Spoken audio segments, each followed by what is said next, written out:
하나님 말씀 갈라디아서가 아니고 로마서 8장 14절 한 절 보도록 하겠습니다.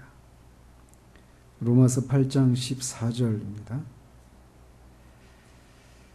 같이 읽겠습니다. 무릇 하나님의 영으로 인도함을 받는 사람은 곧 하나님의 아들이라.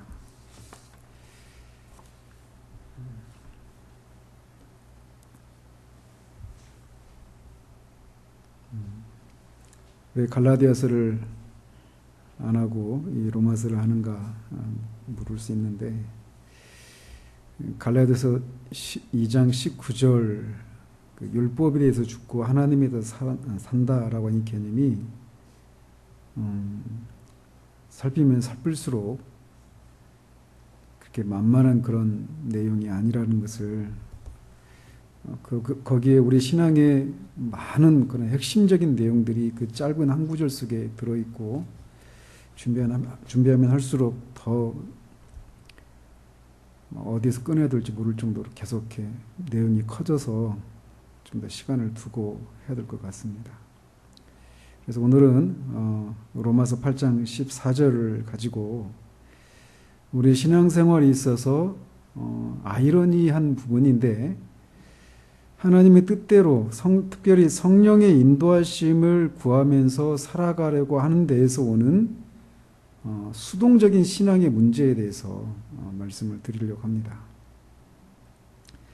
우리는 삶을 살아가면서 크고 작은 그런 결정들을 우리가 해야 되는 상황들을 만나게 됩니다. 학생들은 우리가 인생을 어떤 큰 향방을 결정짓는 큰 선택을 해야 되는 경우도 있죠. 어떤 학교를 가야 되는지, 또 어떤 직업을 선택해야 하는지, 또 어떤 배우자를 만나야 하는지 등과 같이, 또 어떤 교회를 갈 것인가에 대한 이런 우리의 인생의 향방을 결정하는 큰 일에 대해서 우리가 어떤 선택을 해야 되는 상황을 만나기도 하고, 그렇게 우리 인생의 큰 향방을 결정하는 것이 아니라 하더라도 우리는 크고 작은 일들에 있어서 결정을 해야 되는 그 하루하루를 살아가고 있습니다.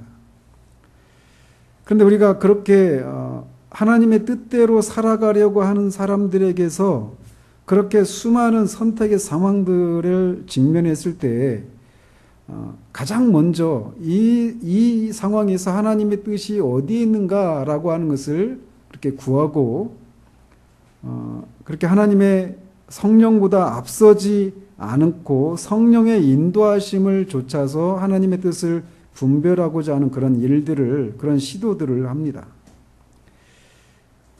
그래서 우리가 그런 크고 작은 그런 선택을 하게 될 때 가장 먼저 떠올려야 할 것이 있다라면 어떤 일에 있어서든지 성령보다 앞서지 말라라고 하는 그런 권면일 것입니다. 우리가 그리스도인이라면 오늘 본문에서 말하고 있는 것처럼 하나님의 영으로 인도함을 받는 사람들이라고 할 수 있습니다. 하나님의 성령의 인도하심을 받지 않는 사람들은 하나님의 아들이 아니다라고도 거꾸로 말할 수 있어요. 그렇기 때문에 우리는 성령보다 앞서지 말라라고 하는 이 표어를 우리의 마음에 새기고 매사에 성령의 인도를 받으면서 어떤 크고 작은 일들을 선택하고 결정을 해야 합니다. 그런데 많은 경우에 우리는 하나님과의 그런 상의나 대화 없이 우리 본의대로, 우리 마음대로 일을 결정하고 수행해 나가는데 너무나 익숙해 있는 것이 많은 사람들에게서 보여지는 모습이에요. 그런데 그런 많은 사람들과 다르게 진지하고 신실하게 어떤 상황을, 어떤 선택을 해야 되는 상황 앞에서 하나님의 뜻이 무엇인가를 하나님 앞에 겸손히 묻고 성령의 인도하심을 구하려고 하는 그런 신실한 사람들이 있습니다. 그런데 이제 문제는 이렇게 하나님 앞에서 하나님의 뜻이 무엇인가를 묻고 성령보다 앞서지 않으려고 하는 그런 선한 동기로 어떤 선택을 해야 되는 상황에서 하나님의 뜻이 무엇인가를 물으려고 할 때 종종 이 그리스도인들 사이에서 수동적인 그런 신앙의 형태들이 나타난다라는 겁니다. 아이러니하게도 말씀드린 것처럼 이런 모습들은 진지한 사람들에게서 자주 보여져요. 즉, 신자가 어떤 활동이나 행동을 이렇게 하는 데 있어서 먼저 우리 편에서 어떤 것을 먼저 결정하고 어떤 능동적으로 어떤 행동을 하지 않으려고 하는 그런 경향성이 나타나는 경우들이 있다라는 겁니다. 그 사람들이 그렇게 하는 이유를 묻는다면 먼저는 하나님의 성령의 인도하심을 구해야 한다라고 그렇게 구해야 한다라고 생각하고, 또 하나님의 성령의 인도하심을 구한다고 할 때 그들이 생각하는 어떤 고정된 생각이 있다라는 겁니다. 그래서 어떤 결정을 할 때 우리 크고 작은 일들을 어떤 것이 하나님의 뜻인가라고 하는 것을 이렇게 인도함을 구할 때 그렇게 성령의 인도하심이 없거나 인도하심이 무엇인지를 구한다라고 하는 명목 하에서 성령의 인도하심에 어떤 특별하게 나타나는 어떤 것이 있어야 한다. 자기가 하나님의 그것이 성령의 인도하심이라고 하는 그런 확신을 어떤 식으로든지 자기가 확신하기 전까지는 어떤 선택도 하지 못한 채 마치 결정장애를 가지고 있는 것 같은 그런 모습으로 살아가는 경우들이 있다라는 거예요. 근데 아이러니하게도 거듭 말씀드리지만 이런 모습들은 진지한 사람들에게서 어떻게 하든지 하나님의 뜻대로 살아가려고 하는 사람들에게서 오히려 종종 발견된다라는 겁니다. 진지한 사람들이 항상 그런 건 아닌데 그런 사람들에게서 종종 발견되는 모습 중에 하나가 그런 모습들이에요. 그래서 수동적인 그런 어떤 신앙의 행태들을 보이는 경우들이 있다라는 겁니다.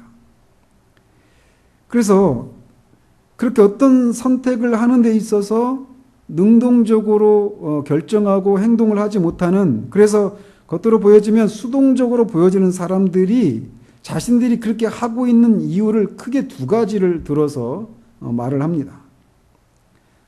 즉, 첫 번째로 그들이 생각하고 있는 것은 성령의 인도를 구하는 것이라고 할 때는 그들이 먼저 가지고 있는 생각 중에 하나가 뭐냐면 어떤 선택을 할 때 또는 어떤 행동을 할 때 우리 편에서 주도적으로 어떤 것을 능동적으로 하려고 하는 이런 것들을 포기해야 한다라고 그들이 이해하고 있다는 거예요.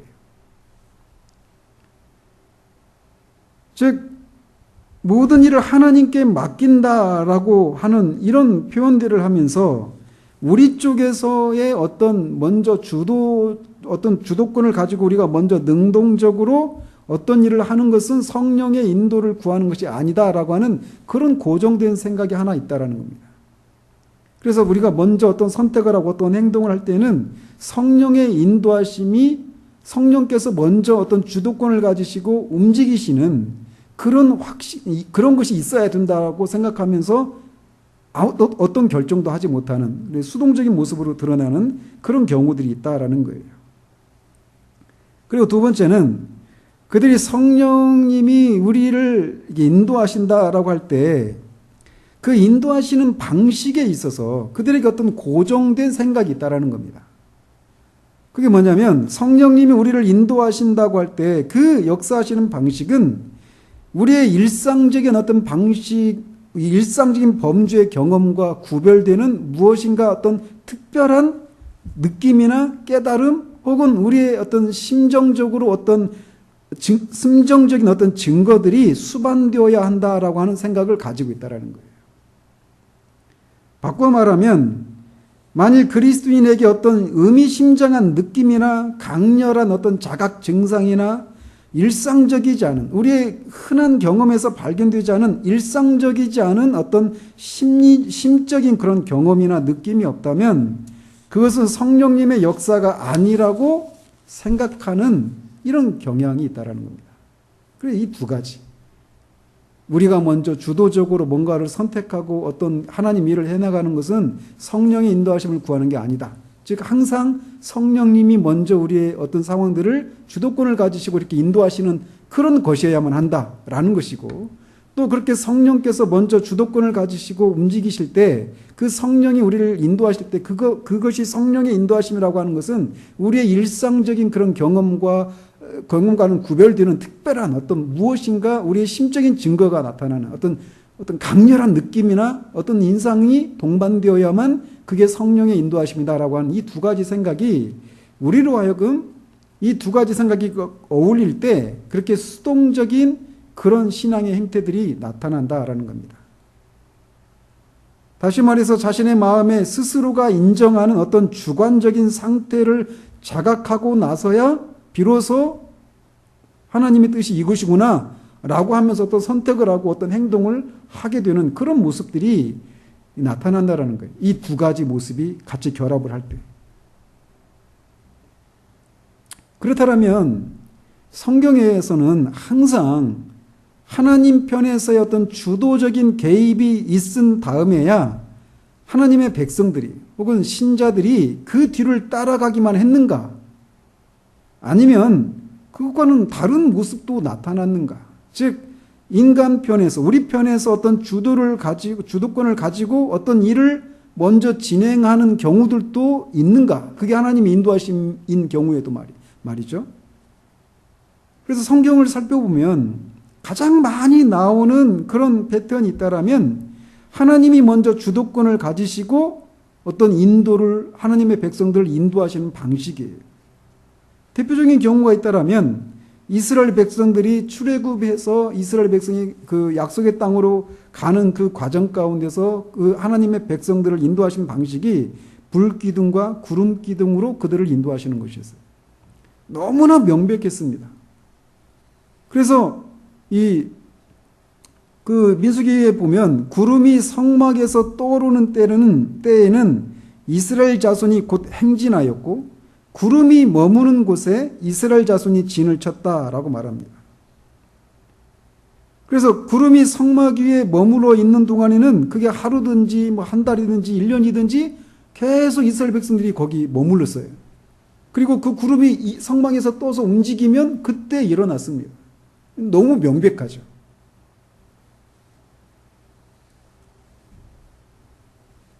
그 구름이라고 하는 또 구름을 통해서 불기둥을 통해서 항상 그렇게 명백하게 하나님이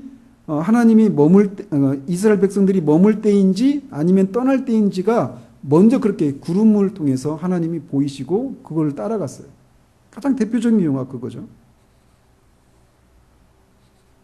또 마리아가 천사로부터 수태고지에 대해서 이렇게 수태고지를 듣고 거기에 반응할 때도 마리아가 이르되 주의 여종이오니 말씀대로 내게 이루어지이다 이렇게 말을 했어요. 그러니까 이런 경우는 하나님이 주도권을 가지시고 마리아에게서 하나님의 백성들을 구원할 구원자가 나실 것을 고지하신 것이죠. 또는 바울의 다메섹 도상에서 회심한 그런 경우에도 바울이 회심하기 위해서 다메섹에 간 게 아니란 말이죠. 전혀 반대로 교회를 핍박하기 위해서 그렇게 가는 중이었는데 다메섹 도상에서 부활하신 주님을 만나고 그가 회심을 합니다. 그 바울의 회심 사건도 전적으로 하나님이 특별히 부활하신 그리스도께서 주도권을 가지시고 그 일이 진행된 거예요. 거기에 바울이 반응을 한 것이죠. 근데 성경에는 이렇게 많은 경우에는 하나님이 먼저 그렇게 주도권을 가지시고 어떤 그 하나님의 뜻을 보이시면 거기에 인간 편에서 거기에 반응해서 따라가는 그런 신뢰들이 수도 없이 많이 나옵니다. 그런데 항상 그런 경우만 있는 것이 아니라는 거예요. 반대로 인간이 주도권을 잡고 행동할 때 하나님 편에서 개입하는 그런 경우도 있다라는 겁니다. 이를테면 다니엘서 보면은 다니엘이 자기가 먼저 뜻을 정해서 왕의 음식을 먹지 않기로 결심하자 하나님이 그에게 은혜와 긍휼을 베푸십니다. 그 왕에게 드려졌던 왕이 주는 그 음식은 우상을 섬겼던 그런 음식들이었기 때문에 그런 우상에게 드려졌던 음식은 먹지 않겠다라고 하면서 결심하고 그걸 받지 않아요. 그러자 하나님께서 그에게 은혜와 긍휼을 베푸시죠. 이 순서가 바뀌었단 말이에요. 하나님이 다니엘에게 은혜와 긍휼을 베푸시니까 그제서 다니엘이 마음을 굳게 먹고 이제 그 왕이 주는 음식은 먹지 않겠다 이렇게 한 게 아니란 말이에요. 인간 편에서 먼저 주도권을 가지고 어떤 선택을 했을 때 이 경우에는 뜻을 정했을 때 하나님이 그에게 은혜와 긍휼을 베푸십니다. 또 마찬가지로 사도행전 11장에 보면 스데반이 죽고 그 예루살렘의 대대적인 핍박이 임하니까 이 예루살렘에 있던 이 유대인들이 막 도망가죠. 그래서 안디옥까지 쫓겨나갑니다. 근데 그 안디옥에 갔던 구브로와 구레네 출신의 그리스도인들이 처음으로 헬라인들에게도 주 예수에 대한 복음을 전했어요. 그러자 뭐라고 하냐면 주의 손이 그들과 함께 하심에 수많은 사람들이 믿고 주께 돌아오더라 라고 말하고 있어요. 즉 주의 손이 그들과 함께 해서 말씀을 전한 것이 아니라 그들이 말씀을 헬라인들에게 복음을 전하자 주의 손이 함께해서 거기에 그 이방인들이 헬라인들이 주님께로 돌아오는 일들이 일어났다라고 말하고 있죠. 사도 바울의 경우에도 마찬가지예요. 전도 여행을 아시아로 가려고 했죠. 또 비두니아로 가려고 했어요. 그런데 성령께서 그걸 막으시죠. 많은 경우에는 이 본문을 복음을 전하는 것은 성경적이지만 때로는 성령께서 원하시는 것이 아닌 경우도 있다라고 하는 그런 신뢰를 이 사건을 가지고 많이 얘기를 하죠. 그런데 먼저 바울이 전도 여행을 하려고 주도적으로 어떤 행동을 한 거예요. 그러자 성령께서 간섭하셔서 아시아가 아니라 이제 빌립보로 가라. 그래서 유럽으로 처음으로 복음을 전하기 시작하는 거죠. 그런 경우들이 많아요. 그래서 또 다른 경우에도 우리가 어떤 노력을 행할 때 비로소 하나님이 그에 상응하는 어떤 은혜를 베푸시는 그런 경우들도 많습니다. 이를테면 이스라엘 백성들이 여호수아의 인도를 받아서 이제 요단강을 건널 때의 일이에요. 근데 그때 어떤 상황이었다라고 요단강이 어떤 상황이었다고 말을 하냐면 요단이 곡식 거두는 시기에는 항상 언덕에 넘치더라. 궤를 맨 자들이 요단에 이르며 궤를 맨 제사장들의 발이 물가에 잠기자 곧 위에서부터 흘러내리던 물이 그쳐서 이제 백성들이 그 요단강을 건넜다 이렇게 말을 하고 있어요. 홍해를 건넌 경우하고 다르죠. 홍해를 하나님께서 말리신 후에 이스라엘 백성이 들어갔는데 요단강의 경우에는 물이 넘치는 상황이 있었어요. 물이 아직 안 끊어졌습니다. 그런데 제사장들이 그 법궤를 메고 거기에 발을 디디자 물이 끊어진 거예요. 이거 홍해를 건넌 상황하고는 다른 상황이라는 거죠. 또 빌립보서 4장 6절 7절에 보면 아무것도 염려하지 말고 다만 모든 일에 기도와 간구로 너희 구할 것을 감사함으로 하나님께 아뢰라. 그리하면 모든 지각에 뛰어난 하나님의 평강이 그리스도 예수 안에서 너희 마음과 생각을 지키시리라. 자, 우리는 모든 지각에 뛰어난 하나님의 평강이 우리 가운데 임하면 아무것도 염려하지 않을 것 같죠. 그죠? 근데 반대란 말이에요. 아무것도 염려하지 말고 다만 모든 일에 기도와 간구로 너희 구할 것을 감사함으로 아뢰라. 그리하면 모든 지각에 뛰어난 하나님의 평강이 너희 마음과 생각을 지키신다라고 말씀하셔요. 자, 우리는 이 사이에서 막 씨름하는 경우들 있잖아요. 하나님의 뜻을 보이시면 내가 선택을 하겠다. 이렇게 하면서 어떤 선택을 못 하는 거예요.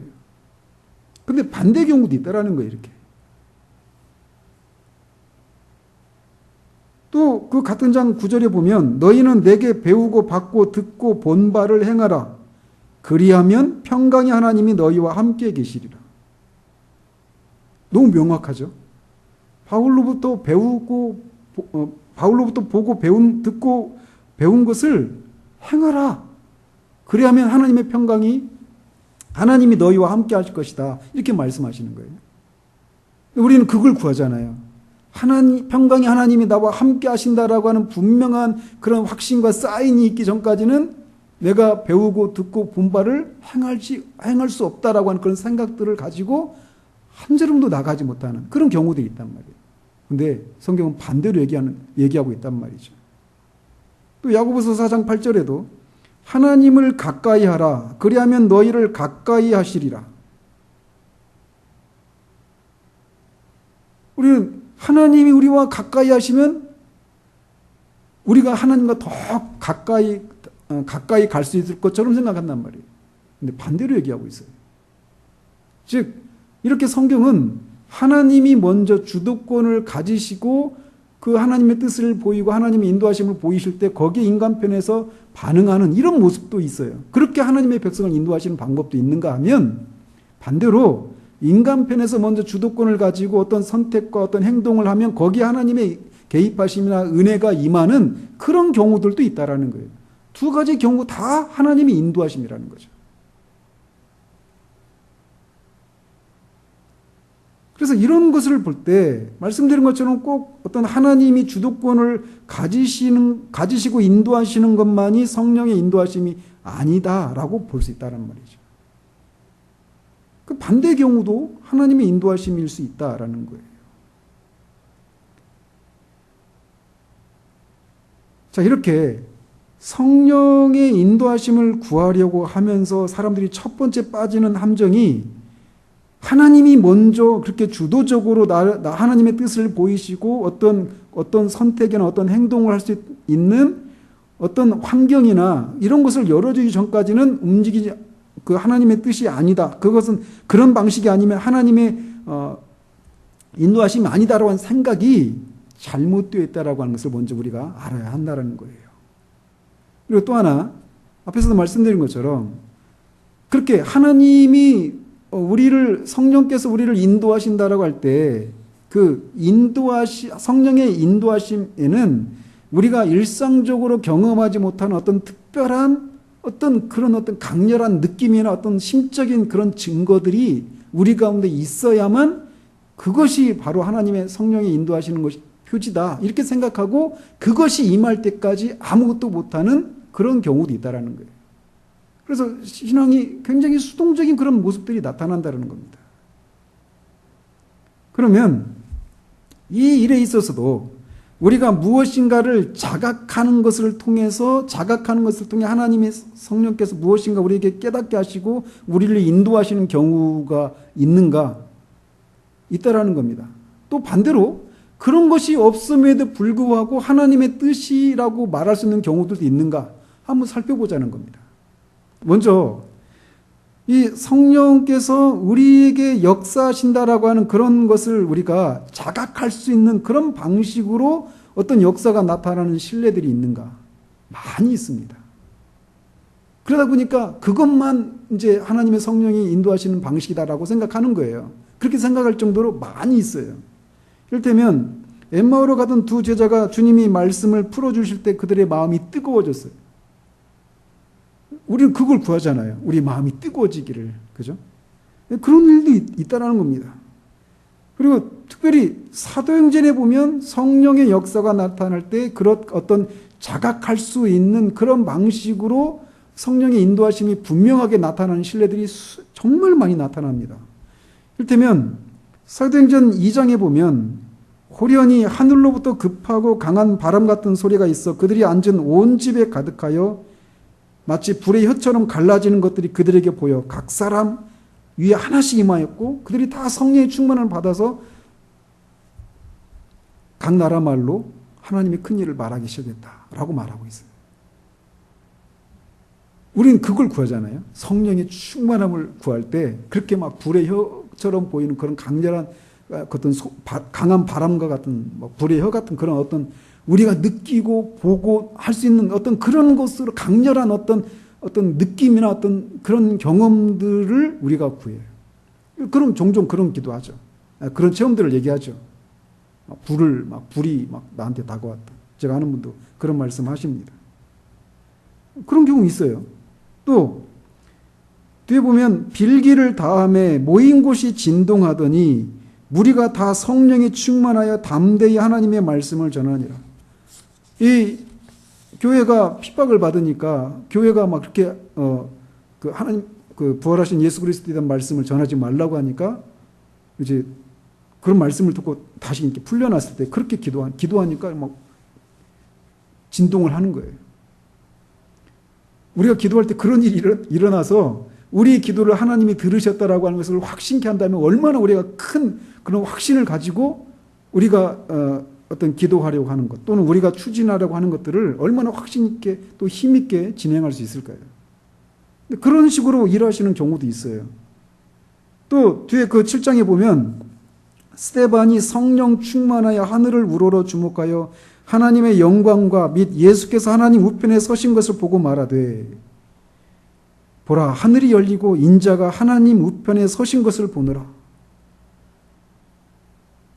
그 보좌에 앉으신 주님을 스데반이 보고 그 죽음의 앞에서 두려워하지 않고 오히려 천사처럼 얼굴이 그렇게 밝게 변하고 평안 가운데 죽음을 당당하게 맞서는 거예요. 이런 식으로 이거 너무 분명하죠. 성령이 우리를 그렇게 분명하게 인도하시는 보이니까. 그죠? 또 그 8장 29절에 보면 성령이 빌립더러 이르시되 이 수레로 가까이 나아가라 하시거늘. 너무 명백하잖아요. 그죠? 이런 식으로 인도하시는 방식이 있어요. 또 그 10장에 보면 이르되 유대인으로서 이방인과 교제하며 가까이 하는 것이 율법인 줄은 너희도 알거니와 지금 베드로가 고넬료에게 가서 얘기하는 거예요. 그런데 내가 왜 왔냐? 하나님께서 내게 지시하사 아무도 속되다 하거나 깨끗하지 않다 하지 말라 이렇게 말씀하셨다라는 거예요. 이런 식으로 우리가 무엇인가를 자각할 수 있는 그런 강렬한 방식으로 우리를 인도하시는 경우들이 있어요. 바울이 삼층천을 체험한 경우도 그렇죠. 너무 명백하잖아요. 그래서 흔히 우리가 이렇게 어떤 환상이나 어떤 음성을 듣는 거나 이런 건 아니라 하더라도 최소한 우리는 말씀을 읽거나 들을 때 하나님의 성령께서 우리에게 그 말씀이 우리 마음에 와 닿는 그런 방식으로 하나님의 성령이 우리에게 어떤 깨달음을 주시고 우리가 결정해야 될 것들을 알게 하시고 우리의 길을 인도하신다라고 하는 그런 기대를 가지고 말씀을 듣기도 합니다. 그리고 종종 우리가 말씀을 들으면서 또는 읽으면서 말씀이 내 마음에 부딪혀 왔다, 마음이 와 닿았다 이런 표현들을 하곤 해요. 그죠? 그래서 그런 표현들은 그래서 그렇게 이 말씀이 마음에 와 닿았다라고 한 이것은 우리의 신앙생활에서 굉장히 어떤 중요하고 이렇게 높은 위치를 차지하고 있는 것이 우리들의 현실입니다. 그런 일이 있을 수 있습니다. 그런데 이제 문제는 이런 것이 부정적인 쪽으로도 영향을 미친다라는 거예요. 그게 뭐냐? 아무리 그것이 객관적으로 훌륭한 그런 사항이 있어도 자신의 마음에 감동을 주지 못하면 우리는 그것에 어떤 중요한 가치를 부여하지 않는 그런 부정적인 모습도 있다라는 겁니다. 그래서 마음에 말씀을 들을 때 또는 말씀을 읽을 때 마음에 와 닿는다라고 하는 것이 가진 어떤 특성과 강점이 있다라면 이런 거예요. 즉, 이 마음에 와 닿는다라고 하는 것은 우리 인간의 어떤 이 인식과 관련된 우리 인간의 어떤 인격적인 그런 기능에서 이렇게 살펴볼 때 정서나 감정 쪽에 가까운 그런 현상이라고 말할 수 있습니다. 그죠? 또 그렇게 마음에 와 닿았다라고 할 때는 항상 뭐가 동반되냐면 무엇인가를 깨닫는 거예요. 그죠? 깨달을 때 그런 말을 하잖아요. 그래서 그런 인식의 양태를 이렇게 보면은 어떤 직관, 깨달음, 어떤 영감과 통하는 그런 개념이 마음에 와 닿았다라고 하는 그런 표현이 담고 있는 그런 개념이에요. 그래서 이런 감정 혹은 그런 인식의 상태를 경험할 때 우리 마음이 한없이 부드러워지고 뭔가 어두웠던 희미했던 그런 삶의 그런 방향이 분명해지고 또 우리의 어떤 시각에 새로운 그런 안목이 형성되는 일들이 일어납니다. 우리가 흔히 그런 경우에 은혜를 경험했다라고 말을 해요. 그리고 그런 것들은 실제적으로 우리들의 어떤 실제적인 삶 가운데서 어떤 그 하나님의 뜻을 수행할 수 있는 그런 수행하고자 하는 마음과 또 수행할 수 있는 능력이 같이 동반되는 그런 마음의 와닿음입니다. 그러나 반대로 그것이 없으면 이 마음에 와 닿는 일들이 없는 상태 가운데서 우리가 그리스도인으로서 어떤 의무를 감당하는 그것은 굉장히 힘들고 어려운 일들이 되는 경우들이 있어요. 그래서 우리가 말씀을 읽을 때든지 들을 때든지 그렇게 우리의 마음에 와 닿는 일들이 있기를 위해서 기도하고 그런 소망을 가지고 말씀을 읽기도 하고 듣기도 하고 그렇습니다. 그런데 그런 면에서 마음에 와 닿는다라고 하는 것이 우리에게 주는 그런 강점, 그런 유익한 점이 있어요. 그런데 또 말씀드린 것처럼 또 반대의 이면도 있다라는 겁니다.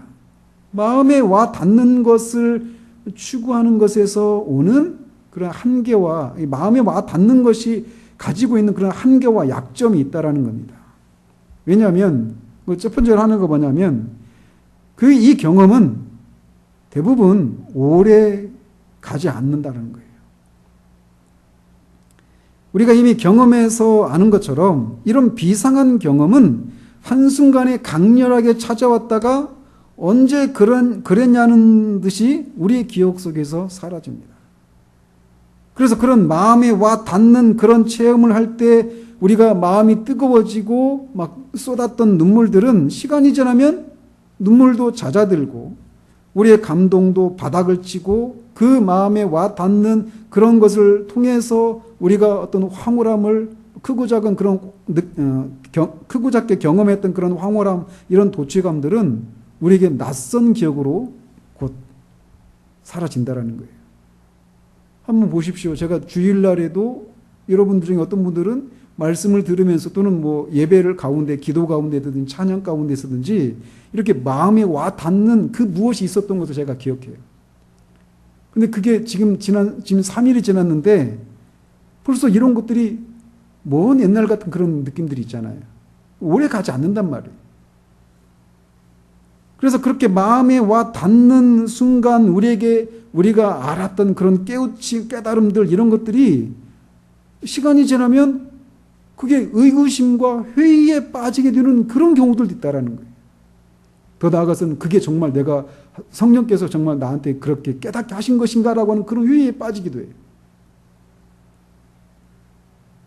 그래서 그런 깨달음들이 있을 때 마음이 뜨거워지고 하나님 앞에서 내 전 존재를 바쳐서 무엇인가를 하겠다라고 하는 그런 결심과 각오는 그냥 터무니없는 것으로 남는 경우들이 있어요. 이거 국가 기밀인데 제가 방위받았잖아요. 근데 방위받을 때 훈련소에 갔는데 훈련소에서 이제 그 일요일 날은 쉬어요. 근데 그때 제가 그야말로 날라리 신자였거든요. 그런데 훈련소에서 주일날 이제 그 교회를 갔는데 예배를 드리는데 제가 얼마나 당황스러웠는지 몰라요. 그날 막 예배당에 들어가서 예배를 드리는데 처음부터 끝까지 막 콧물이 막 쏟아지는 거예요. 주체할 수 없이. 처음으로 제가 그때 경험했어요. 뭐 이유도 모르겠어요. 근데 그때 처음으로 그걸 경험했어요. 근데 예배 끝나고 나오니까 아무것도 안 남아요. 돌아보면 그때도 여전히 저는 회심하지 못한 상태였어요.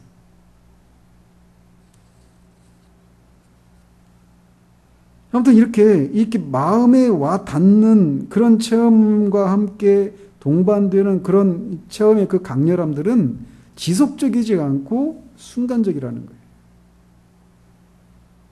또 하나는 그런 체험들은 우리가 통제할 수 있는 게 아니라는 겁니다. 문제는. 그래서 우리는 그런 은혜가 언제 어떻게 어떤 계기로 일어날지 예측할 수가 없어요.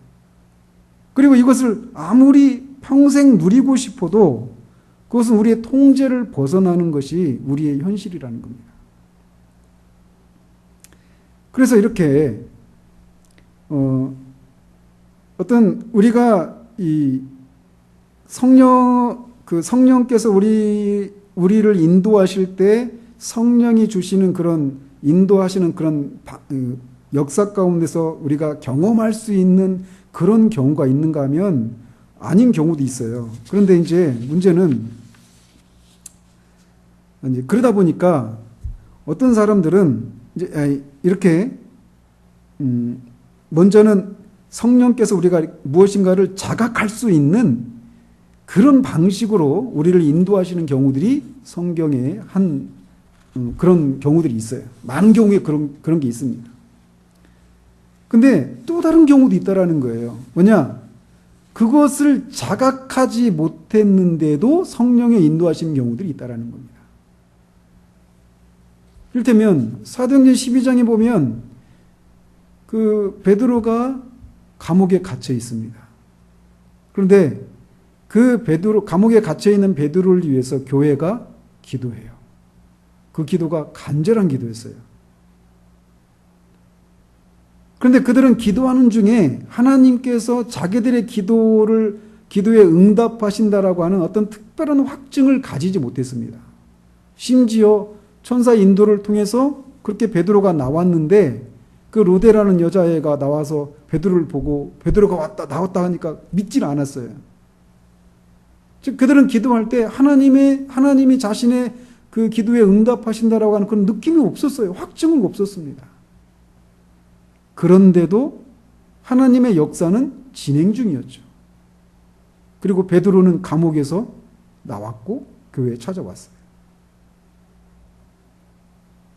또 사도행전 15장에 보면 예루살렘 공의회가 모이죠. 우리가 갈라디아에서 계속 말씀드렸던. 그래서 완전한 구원을 위해서는 이방인이 그리스도를 믿고 예수를 믿고 구원받은 이 이방인이라 할지라도 완전한 구원을 위해서는 할례를 받고 모세 율법을 지켜야 한다라고 하는 유대주의자들의 도전에 맞서서 교회가 공의회를 이렇게 소집하죠. 그리고 그 문제를 다루었는데 그 다루시는 과정 가운데 성령께서 거기에 모여있는 사람들이 자각할 만한 어떤 그런 역사가 나타났다라고 하는 분명한 얘기가 없어요. 그런데 그 회의를 통해서 도출된 결론에 대해서 말하면서 28절 어떻게 시작하냐면 성령과 우리는 하면서 말씀하셔요.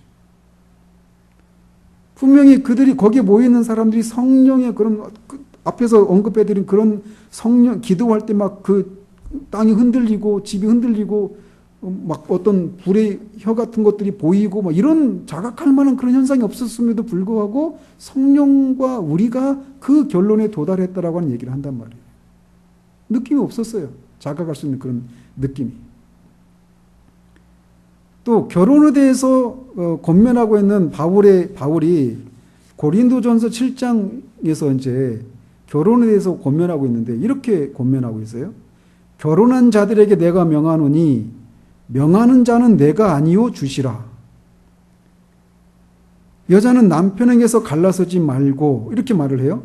즉 주님이 자신에게 이렇게 하라고 말씀하셨다라는 거예요.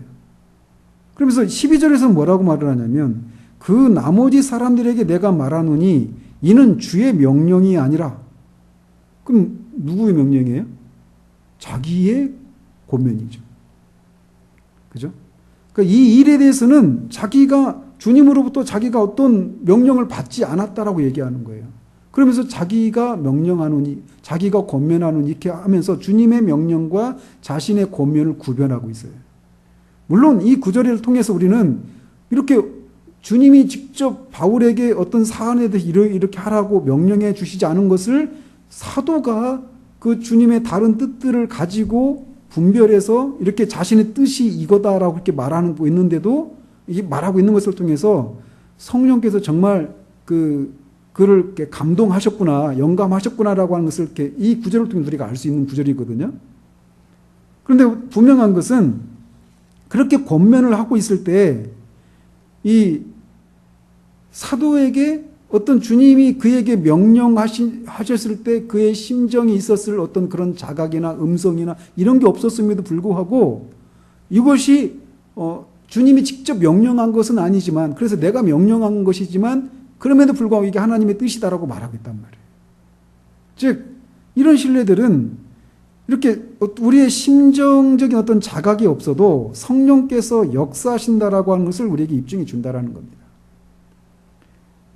그래서 우리는 두 가지 어떤 극단적인 방식이 있어요. 하나는 뭐냐면 이렇게 성령의 어떤 우리의 심정적으로 자각할 수 있는 그것만을 구하는 그런 사람이 있는가 하면, 정반대로 잘못될 것에 대한 그런 두려움 때문에 이것을 완전히 반대하는 그런 사람도 있어요.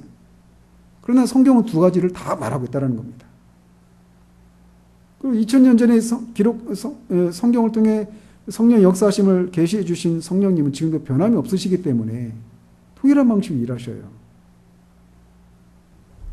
그런데 그래서 이제 우리가 이렇게 주도권을 성령께서 먼저 주시고 그 다음에 우리가 따라가는 거냐, 아니면 인간 편에서 먼저 주도권을 쥐고 가느냐, 이 두 가지 경우가 있죠. 또 하나는 성령께서 인도하실 때 그 인도하심에는 우리의 심정적으로 뭔가 특별한 어떤 자각과 어떤 느낌과 같은 이런 것들이 있느냐 없느냐, 이 두 가지 경우가 있을 수 있어요. 그래서 그런 경우를 조합해서 네 가지 경우를 우리가 이렇게 말할 수 있어요. 하나는 이렇게 신적인 주도를 자각한 후에 우리 편에서 이렇게 따라가는 그런 하나의 경우가 있어요. 그리고 또 하나는 신적인 주도를 자각하지 못한 채, 그러니까 아무것도 안 하고 가만히 있는 그런 경우가 있어요. 이게 수동적인 경우죠. 또 하나는 우리가 먼저 주도적으로 노력한 후에 그렇게 하나님의 역사를 우리가 깨닫게 되는 그런 경우가 있어요. 또 하나는 경우는 우리가 먼저 그렇게 주도권을 가지고 능동적으로 뭔가를 선택하고 행동을 했는데 거기에 하나님이 우리와 함께 하신다라는 그런 표가 없는 경우도 있을 수 있어요. 그죠? 그래서 그렇게 주도권과 그 무엇인가를 자각하는 문제를 가지고 생각할 때 네 가지 경우를 우리가 상상할 수 있다는 겁니다. 그런데 이제 그래서 우리가 이렇게 항상 신적인 주도권이 있어야만 그게 하나님의 역사하시는 방법이라고 우리가 고집해야 하는가? 그렇지 않다라는 겁니다. 말씀드린 것처럼 그런 경우들이 굉장히 많아요. 그럼에도 불구하고 신적인 주도권을 가졌는가, 아니면 우리 편에서 먼저 주도권을 갖는가, 그게 성령께서 우리를 인도하시는가 아닌가를 결정하는 결정적인 증거가 아닌 경우들이 있다라는 겁니다. 다른 방식도 있다라는 거예요. 그래서 우리 편에서 먼저 주도권을 가지고 무엇인가를 선택하게 행동하는 그런 경우들도 있어요. 그런 방식으로 성령께서 우리를 인도하시기도 한단 말이죠. 그래서 이 주도권과 관련해서 성령의 인도하심이 먼저 있어야만 한다라고 하면서 그런 경우가 아니기 때문에 아무것도 못하고 있는 이런 것은 수동적인 그런 상태에 머물러 있는 그런 신앙이다라는 겁니다. 때로는 우리가 하나님이 주신 어떤 그 거듭난 이성을 통해서 또 성경을 통해서 하나님의 뜻이 무엇인가를 분별하고 우리가 어떤 액션을 취할 때 거기에 하나님의 인도하심이나 은혜나 이런 것들이 뒤따라오는 경우들이 있다는 거예요. 우리는 분명히 성령님보다 앞서지 말아야 합니다. 그러나 그 말이 항상 성령님의 역사를 우리가 자각할 수 있고 그런 자각이 있은 후에만 우리의 노력을 기울이라라고 하는 뜻이 아니라는 거예요. 성령님을 앞서지 말라라고 하는 말이. 물론 그런 자각이 우리에게 주어지는 경우라면 우리는 뭐 고민할 필요도 없죠. 분명한 하나님의 뜻에 우리가 마음을 기울이고 순종해 나가면 돼요. 그러나 그런 경우가 아닌 경우에도 우리는 능동적으로 행해야 한다라는 겁니다. 심지어는 그렇게 우리가 능동적으로 행하는 행했는데도 사후에 하나님의 인도하시고 나를 이렇게 이끌어 주셨다라고 하는 그런 자각이 없는 경우도 있을 수 있어요. 그런 경우에라도 우리는 가야 된다는 거예요. 물론 우리 편에서 먼저 어떤 그 하나님의 뜻이 무엇인가를 분별하고 선택하고 결정하고 행동하는 그런 과정 속에 우리는 끊임없이 내가 뭘 지금 하고 있는 게 왜 하고 있지? 누구를 위해서 이걸 하고 있지? 무엇을 위해서 하고 있는지를 끊임없이 되새기면서 우리가 그 일들을 진행해 나간다라면 우리는 성령님을 앞서는 일을 하고 있다라고 말하지 않을 수 있다는 겁니다. 하나님은 우리가 자율적인 그런 인간이 되기를 원하셔요. 우리가 자율적인 인간이 된다라고 한 이 말이 우리 마음대로 살아도 된다 이런 얘기가 아니에요. 하나님의 광의의 뜻이 있잖아요. 그죠? 그건 어디를 통해서 알 수 있느냐? 성경을 통해서 우리가 알 수 있는 거예요. 성경을 통해서 하나님의 성품이 어떠하시고 그 하나님의 성품이 그러하시다라면 이런 상황 가운데서라면 우리가 이렇게 하는 것이 옳지 않을까. 그리고 그런 것을 지지할 수 있는 성경의 어떤 사례들을 가지고 분명히 성령이 주도권을 가지시고 이렇게 해라. 빌립에게 말씀하신 것처럼 가라, 서라 이렇게 분명하게 말씀하시지 않고 또 말씀하신다 하더라도 우리의 어떤 느낌이 없는 그런 경우라 하더라도 얼마든지 그게 하나님의 인도하심인 경우들이 성경에 있다라고 하는 것을 가지고 우리가 어떤 선택을 해나가는 그런 삶을 살아가야 되는 거예요. 그러기 위해서는 우리가 성경을 연구하는데 많은 시간을 들여야 합니다. 그리고 그 일을 해나가면서도 우리가 때로는 하나님의 뜻을 잘못 분별할 수 있죠. 그죠? 그래서 그렇게 어떤 상황이 나로 하여금 A라고 하는 선택을 할 수밖에 없는 상황에서 또 그것이 성경적이지 않은 게 아니에요. 성경적입니다. 그리고 내 상황은 하나님이 주신 그 거듭난 이성을 가지고 판단할 때 그 선택을 해야 되는 상황처럼 보여서 그렇게 했어요. 근데 결과적으로 아닌 경우가 있을 수 있잖아요. 그죠? 그런 경우가 있을 수 있습니다. 근데 그런 실패를 우리가 두려워하지 말아야 한다는 거예요. 하나님 안에서 우리는 자유인입니다. 그래서 때로는 그런 실패를 한다 하더라도 하나님 그 실패 가운데서 우리를 향한 하나님의 어떤 근본적이고 선하신 그런 사랑과 그런 계획이 취소되는 일은 결코 없어요. 우리는 말할 수 없는 자유함이 우리에게 그런 권리들이 우리 가운데 주어져 있다라는 겁니다. 그래서 실패를 두려워하지 말아야 돼요. 오히려 그런 실패를 통해서 하나님의 그 뜻을 알아가고 해나가는 거죠. 그래서 우리가 무릇 하나님의 자녀들은 하나님의 영의 성령의 인도하심을 받는 사람들인데 그 성령의 인도하심을 받는다라고 할 때 우리가 주도권을 먼저 성령께서 주셔야 된다.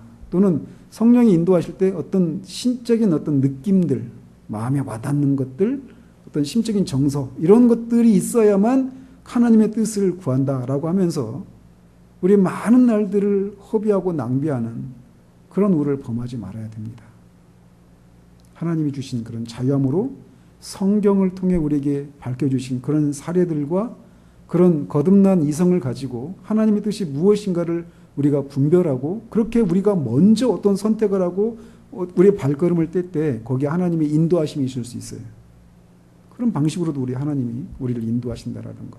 그런 과정을 통해 우리가 더 하나님의 뜻에 우리 뜻이 더 일치되어져 가는 그런 경험들을 해나가면서 우리가 자라가는 겁니다.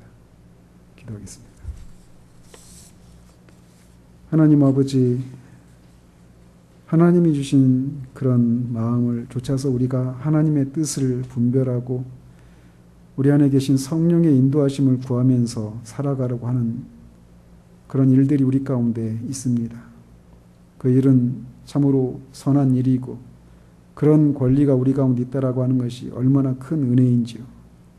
그런데 종종 그렇게 하나님의 뜻이 무엇인지를 묻고 하나님의 성령의 인도하심을 구하며 나아가야 된다는 생각을 가지고 때로는 정해진 그런 방식으로만 성령께서 우리를 인도하신다라고 하는 그런 것에 사로잡혀서 성령이 우리를 먼저 인도하시는 일이 아니면 우리가 하나도 움직이지 않는, 또는 성령이 우리를 인도하신다고 할 때 우리가 생각했던 일상적으로 경험하고 느끼지 못했던 특별한 방식으로 우리에게 어떤 느낌들이 있고 그런 것이 와야만 그게 성령의 인도하심이라고 하는 그런 생각에 사로잡혀서 우리가 많은 시간들을 낭비하고 그렇게 하나님의 뜻을 분별하지 못한 채 수동적인 모습으로 살아가는 경우들이 많이 있음을 주님 앞에 고백을 드립니다.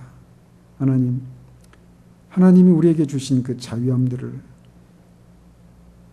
우리가 기억하고 하나님이 어떠한 분이시고 그 하나님이 어떻게 다양한 방식으로 하나님의 백성들을 그렇게 인도하셨다라고 하는 그런 사례들을 통해서 우리의 삶을 살아가면서 크고 작은 그런 문제들 앞에서 그렇게 때로는 우리가 주도적으로 능동적으로 먼저 어떤 선택을 해나가고 사후에 주님의 인도하심이 임하는 그런 방식으로도 하나님 우리를 인도하신다는 생각들을 하면서 실패를 두려워하지 않은 채 그렇게 하나님이 주신 자유함을 가지고 그런 선택하고 결정하고 행동하는 그런 우리들 될 수 있도록 그런 과정을 통해 하나님의 뜻을 더 분별하고 잘 알아가는 그런 일들이 우리 가운데 있을 수 있도록 주님 도와주시기를 원합니다.